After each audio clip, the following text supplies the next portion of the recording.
आज या ठिकाणी फलटण नगर परिषद सार्वत्रिक निवडणुकीसाठी या ठिकाणी आपण सर्वच जण ज्यांची आतुरतेने वाट पाहत आहात ते महाराष्ट्र राज्याचे उपमुख्यमंत्री एकनाथजी शिंदे साहेब, व्यासपीठावरील नगर परिषदेचे नगराध्यक्षपदाचे उमेदवार अनिकेतराजे नाईक निंबाळकर, या ठिकाणी उपस्थित असलेले जिल्हा प्रमुख जाधव साहेब, व्यासपीठावरील मी सर्वांची माफी मागतो। आपण सर्वच जण आदरणीय आहात, सर्व पदाधिकारी।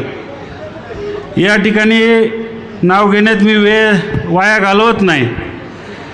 शिंदे साहेबांना थोड्याच वेळात ते या ठिकाणी त्यांचं आगमन होत आहे। पालकमंत्री साहेब श्रीमंत रामराजे साहेब सर्वजण या ठिकाणी आलेले आहेत। थोड्याच वेळात त्यांचं स्टेजवर आगमन या ठिकाणी होत आहे। फलटण नगरपालिकेच्या निवडणुकीमध्ये या ठिकाणी नगराध्यक्ष पदासाठी अनिकेतराजे नाईक निंबाळकर तसेच 27 नगरसेवक आपले या ठिकाणी उभे आहेत। शिवसेना, भारतीय राष्ट्रीय काँग्रेस आणि आघाडी अशा एकत्रितपणे आपण या निवडणुकीला सामोरे जात आहे। या ठिकाणी विरोधक आरोप करतात की फलटण तालुक्यामध्ये 30 वर्षामध्ये काय केलं। 1992ला श्रीमंत रामराजे साहेब या फलटण नगरीचे नगराध्यक्ष झाले।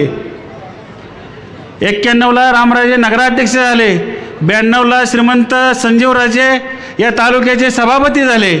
1995ला खऱ्या अर्थाने श्रीमंत रामराजे साहेब या तालुक्याचे आमदार म्हणून निवडून गेले।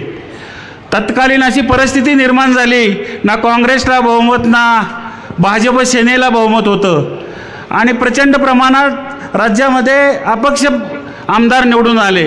श्रीमंत रामराजे साहेब यांच्या नेतृत्वाखाली संपतराव देशमुख असतील असे अनेक आमदार एकत्र आले आणि त्या काळी भाजप शिवसेना सरकारला त्यांनी बाहेरून पाठिंबा दिला। पाठिंबा देण्याच्या बदल्यात त्यांनी एकच मागणी केली की बच्छावत आयोगाच्या निर्णयानुसार मे 2000पर्यंत जर या कृष्णा खोऱ्याचं पाणी अडवलं गेलं नसतं तर या पाण्यावरला हक्क आपला महाराष्ट्र राज्याचा संपला असता। आमची धरणं झाली पाहिजेत, कृष्णा खोऱ्याची निर्मिती झाली पाहिजे, ह्या एकाच मुद्द्यावर त्या खाली पाठिंबा दिला।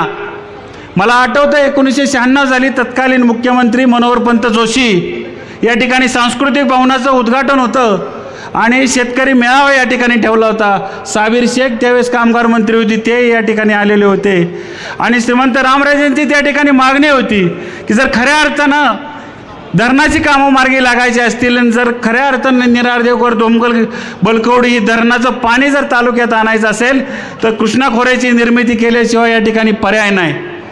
विदर्भाचा अनुशेष होता, विदर्भाचे सगळे आमदार हे राज्य सरकारवर तुटून पडत होते की आमचा अनुशेष पूर्ण झाल्याशिवाय या पश्चिम महाराष्ट्राला काही देऊ नका आणि त्यामुळेच या ठिकाणी कृष्णा खोऱ्याची निर्मिती झाली आणि मनोहरपंत जोशींनी या ठिकाणी भाषण केलं।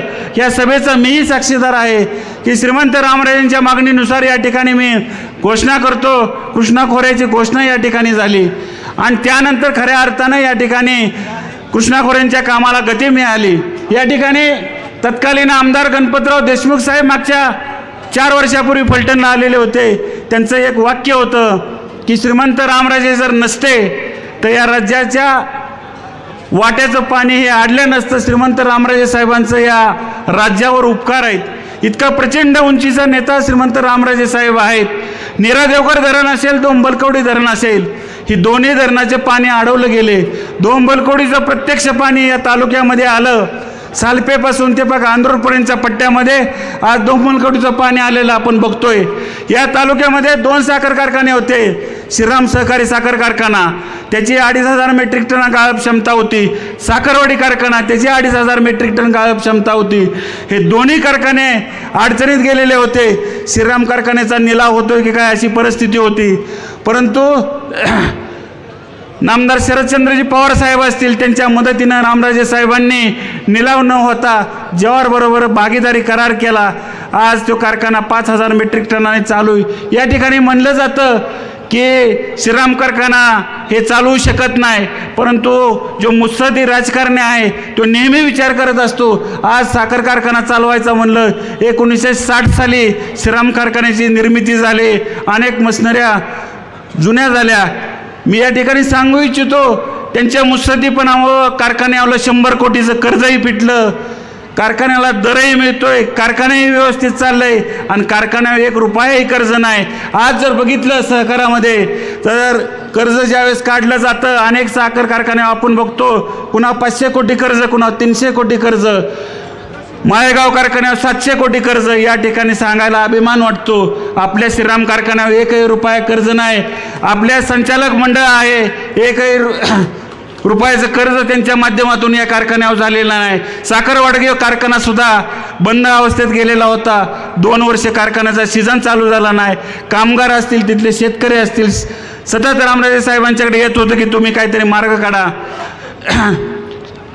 शेवटी ज्या काही बँका होत्या त्यांची कर्ज थकली आणि त्या बँका औद्योगिक न्यायालय, त्याला NCLT म्हटलं जातं, त्या औद्योगिक न्यायालयामध्ये गेले की आमचं कर्ज 2 वर्ष कारखान्याचा सीझन नाही आणि आमचं कर्ज कारखाना काही देत नाही. NCLTच्या माध्यमातून NCLTनं औद्योगिक न्यायालयाने निकाल दिला की हा कारखान्याचा निलाव करावा आणि निलावातून जे काही पैसे येतील ते शेतकऱ्यांना किंवा इतर देणे असतील ते द्यावेत. रामराजे साहेबांनी दत्त इंडियासारखी चांगली कंपनी त्या ठिकाणी आणली आणि तोही उद्योग या ठिकाणी वाचवला. आज आपण जर बघितलं तर 9000 मेट्रिक टनानं तोही कारखाना या ठिकाणी चाललेला आहे. दोंबलकोडीचं पाणी आल्यामुळं 2च कारखाने होते, परंतु या ठिकाणी शरवे कारखाना झाला, स्वराज कारखाना झाला. आज ते 7000 दोन्ही कारखाने चालल्यात. श्रीराम 5 चाललाय, साखरवाडी 9000 मेट्रिक टनानं चाललाय. इतक्या मोठ्या प्रमाणात ऊसाचं क्षेत्र तालुक्यामध्ये वाढलं. गेले 30 वर्ष काय केलं तर ही रामराजेंनी केलं. पाणी आणल्यामुळे शेती बागायती झाली, ऊसाचं क्षेत्र वाढलं. आज आपण बघतोय गावोगावी 5-5, 10-10 एकर ऊसाचं क्षेत्र आहे. अनेक ठिकाणी कुटुंब सक्षम करण्याचं काम या ठिकाणी रामराजे साहेबांच्या माध्यमातून झालं. या ठिकाणी रोजगाराचा प्रश्न मोठ्या प्रमाणावर तालुक्यामध्ये होता. महाराजांनी 1995च्या निवडणुकीमध्ये शब्द दिलेला होता की मी या ठिकाणी औद्योगिक वसाहत आणेल. रामराजेंच्या माध्यमातून फलटण असेल, खंडाळा असेल, लोणंद असेल, या 3ही औद्योगिक वसाहती श्रीमंत रामराजेंच्या माध्यमातून या ठिकाणी आला. कमिन्ससारखा मेगा प्रोजेक्ट या ठिकाणी सुरोडू या ठिकाणी आला. या ठिकाणी जवळपास 6-7 हजार मुलांच्या हाताला या ठिकाणी काम मिळालं. कमिन्स किती जागतिक मंदी जरी आली तरी कमिन्सच्या कंपनीवर काही परिणाम होत नाही. अनेक तरुण त्या ठिकाणी कमिन्सच्या माध्यमातून रोजगाराला लागलेले आपण बघतोय. गोविंद डेअरीच्या माध्यमातून अनेक लोकांना रोजगाराचं काम त्या ठिकाणी झालं आहे. जवळपास 1,500 कामगार त्या ठिकाणी काम करत आहेत. अनेक ठिकाणी महिला त्या ठिकाणी मुक्त गोटा दूधधंदा या तालुक्यामध्ये वाढला. पलटण एज्युकेशन असेल, मालोजी बँक असेल, जिल्हा बँक असेल, अनेक पतसंस्थांची सहकारी संस्थांचं जाळं या ठिकाणी निर्माण केलं. अनेक ठिकाणी या ठिकाणी रोजगार उपलब्ध करून दिलेला आपण बघतोय. या ठिकाणी फलटण शहरामध्ये सुद्धा अनेक विकासाचे कामं या ठिकाणी झालेले आपण बघतोय. पाण्यासारखी योजना या ठिकाणी राबली. आपण जर जिल्ह्यातील या ठिकाणी विरोधक म्हणताय की बारामतीची तुलना या ठिकाणी विरोधक करतायत, पण बारामतीला गेले 30-35-40 वर्ष देशाचं नेतृत्व करणारं आणि ज्यांच्या हातात राज्याची तिजोरी आहे ते नेतृत्व त्या ठिकाणी करतात. बारामतीची तुलना राज्यात होऊ शकत नाही. आपण जर बघितलं, मी म्हणेल की तुम्ही बारामतीची तुलना करण्यापेक्षा लोणंदची करा, रहमतपूरची करा, सातारची करा, वाईची करा, कराडची करा.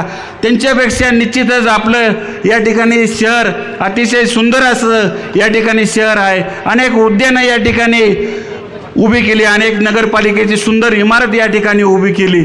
जे जे या ठिकाणी विकासाच्या गरज होती, मूलभूत गरजा होत्या, त्या पूर्ण रामराजेंच्या माध्यमातून झालेल्या आपण या ठिकाणी बघतोय. विरोधकांनी किती जरी सांगितलं तर गेले 6-7 वर्ष त्यांच्याकडेही सत्ता होती, परंतु त्यांचं कुठलंही असं ठोस असं काम या ठिकाणी दिसत नाही. श्रीराम कारखाना, साखरवाडी कारखाना, या ठिकाणी औद्योगिक वसाहत, या ठिकाणी कुरोली फूडसारखा उद्योग या ठिकाणी आणला.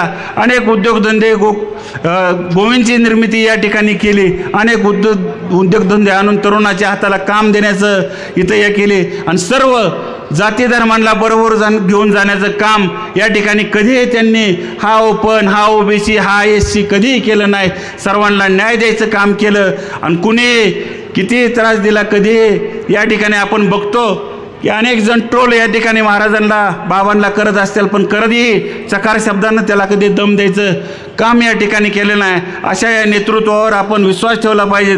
या ठिकाणी अनिकेत राजेंच्या रूपानं दुसरे ज्युनियर रामराजे आपल्याला या ठिकाणी उमेदवार म्हणून मिळालेले आहेत. त्यांचं शिक्षण LLB झालेलं आहे. अत्यंत हुशार असे उमेदवार आपल्याला या ठिकाणी मिळालेले आहे. त्यांच्या पाठीशी आपण खंबीरपणे आणि आपलं एक तरुण तडफदार नेतृत्व, भावी या तालुक्याचं नेतृत्व म्हणून त्या ठिकाणी ते पुढे येत आहेत. त्यांच्या पाठीशी आपण उभं राहत आहेत. या ठिकाणी एकनाथबाईंच्या पक्षात आपण जातोय. माझे सगळे शिवसेनेचे जिल्हा प्रमुख आहेत, महिला प्रमुख आहेत. आम्ही तसा संपूर्ण तालुका ना आम्ही काँग्रेस संस्कृतीत लहानाचं मोठं झालं. जरा आता शिवसेनेत जायचं किंवा शिवसेनेत थोडंसं एकरूप व्हायला थोडासा आम्हाला वेळ लागेल. आपण निश्चितपणे त्या ठिकाणी सांभाळून घ्यायचं आहे. या तालुक्याला श्रीमंत संजीवराजेसारखा अनमोल रत्न तालुक्याला मिळालेला आहेत. बाबांचं प्रचंड काम करणारा माणूस, प्रचंड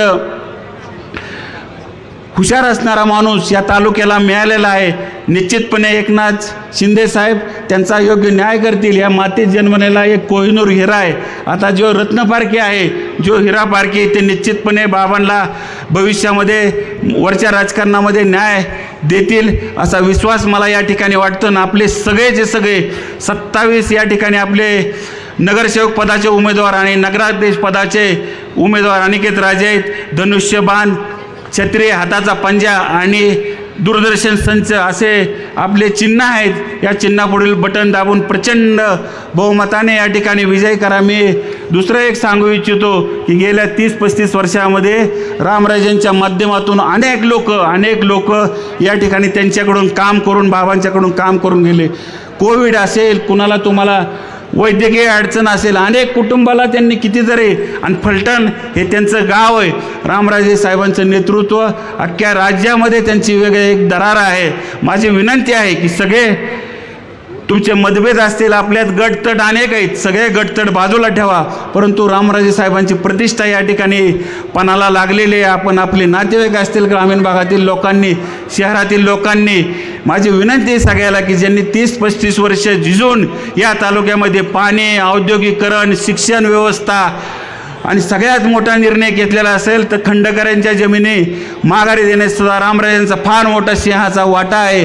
तसेच मी या ठिकाणी सांगू इच्छितो की पहिलं झोनबंदी होती ऊसाला, ऊस कार्यक्षेत्राच्या बाहेर देता येत नव्हता. परंतु श्रीमंत रामराजे साहेबांनी या ठिकाणी हायकोर्टामध्ये केस दाखल केली आणि हायकोर्टाकडनं निर्णय घेऊन आपला ऊस जो आज कुठेही महाराष्ट्रामध्ये केला जातो त्याचं कारण श्रीमंत रामराजे साहेब आहेत. या ठिकाणी सातारा जिल्ह्याचे पालकमंत्री, मंत्री महोदय माननीय नामदार शंभूराजजी देसाई साहेब यांचं या ठिकाणी आगमन होतं आहे. टाळ्याच्या गजरात त्यांचं स्वागत करूया. तसेच श्रीमंत रामराजे नाईक निंबाळकर साहेब त्यांचंही या ठिकाणी आगमन होतं आहे. टाळ्या वाजवून आपण त्यांचं स्वागत करूया.